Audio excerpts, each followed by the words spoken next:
राजस्थान की 7वीं विधानसभा और इसका समय 1980 से लेकर 1985 ईस्वी तक रहा। इस समय को हम राजस्थान राजनीति का तीसरा चरण भी कह सकते हैं। तो सबसे पहले हम बात करते हैं कि यह 7वीं विधानसभा राजस्थान की राजनीति का तीसरा युग कैसे है। वो इसलिए है कि राजस्थान में सन 1952 से लेकर 1977 तक लगातार 25 वर्षों तक कांग्रेस पार्टी का राज्य में एक छत्र राज कायम करके सरकार बनाती है। इस समय को हम ऐसे भी कह सकते हैं कि पहली विधानसभा चुनावों से लेकर 5वीं विधानसभा के चुनावों तक लगातार एक दलीय कांग्रेस पार्टी अपनी सरकार बनाती है। इसके बाद राजनीति का दूसरा युग 5वीं विधानसभा के समय केंद्र सरकार द्वारा लाया गया राष्ट्रीय आपातकाल के बाद होने वाले चुनावों में कांग्रेस पार्टी ध्वस्त होकर जनता पार्टी के रूप में सरकार बनती है।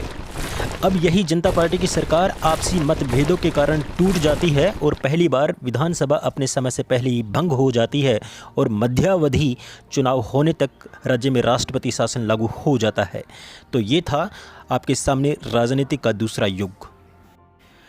अब बात करते हैं राजस्थान राजनीति के इतिहास का तीसरा युग, और यह भी राजनीति का तीसरा युग बेहद चौंकाने वाला रहा है और यह इसी 7वीं विधानसभा के समय से शुरू होता है। इसको जानने से पहले एक बार फिर से आपका दोस्त विपुल जोरासिया का प्यार भरा नमस्कार, आदाब।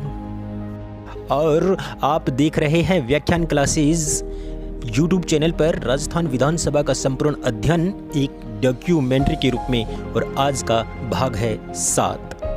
अगर आप इस चैनल पर पहली बार हैं तो चैनल को सब्सक्राइब जरूर कर लें, साथ ही बेल आइकन को भी प्रेस कर लें, जिससे इस चैनल से जारी होने वाले सभी नोटिफिकेशन सबसे पहले आप तक पहुंच सके, क्योंकि मैं आपके लिए प्रतियोगी परीक्षाओं के लिए नए नए वीडियो लेकर आता रहूँगा।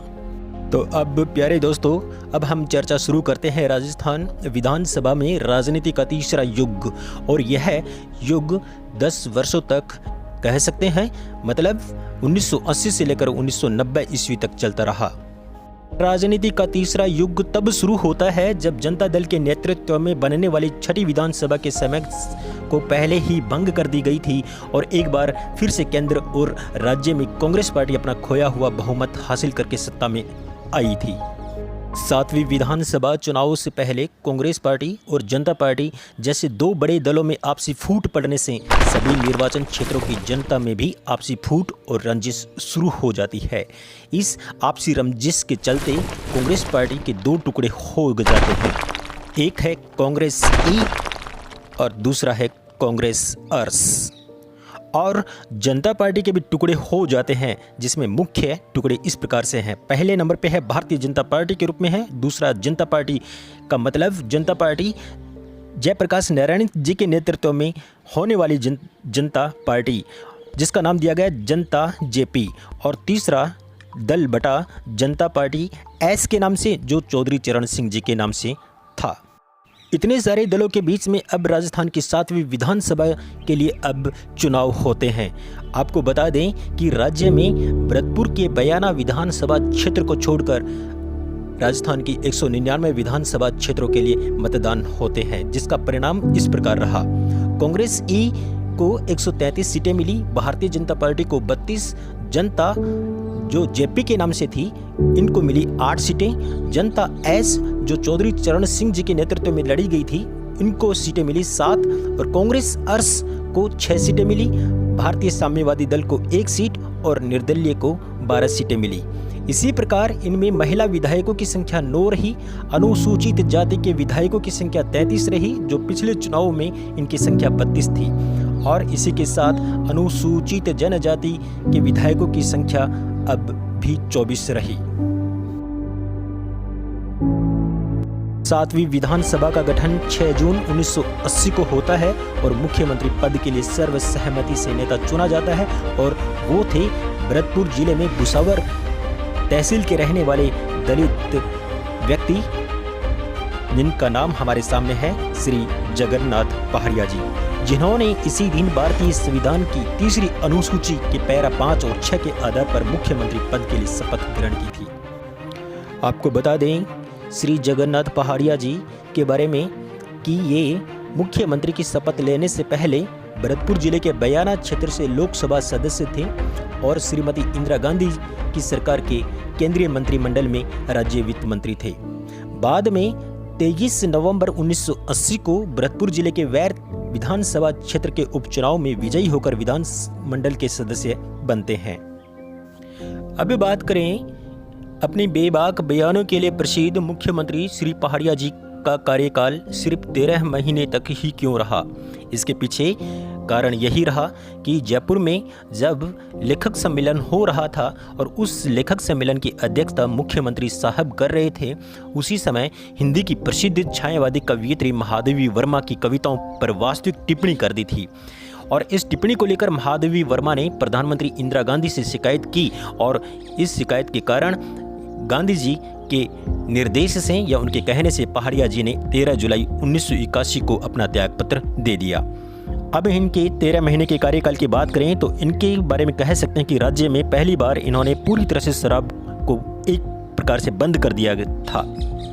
जी के मुख्यमंत्रित्व के बाद में इनके जीवन के अंतिम पड़ाव में बिहार और हरियाणा का राज्यपाल बनाया जाता है। इसी के साथ इनका राजनीतिक सफर खत्म होकर वैश्विक महामारी कोविड-19 का शिकार हो जाते हैं और फिलहाल हाल ही में 89 वर्ष की उम्र में 20 मई 2021 को इनका देहांत हो गया और इसी महामारी में इनके एक युग का खत्म हो गया।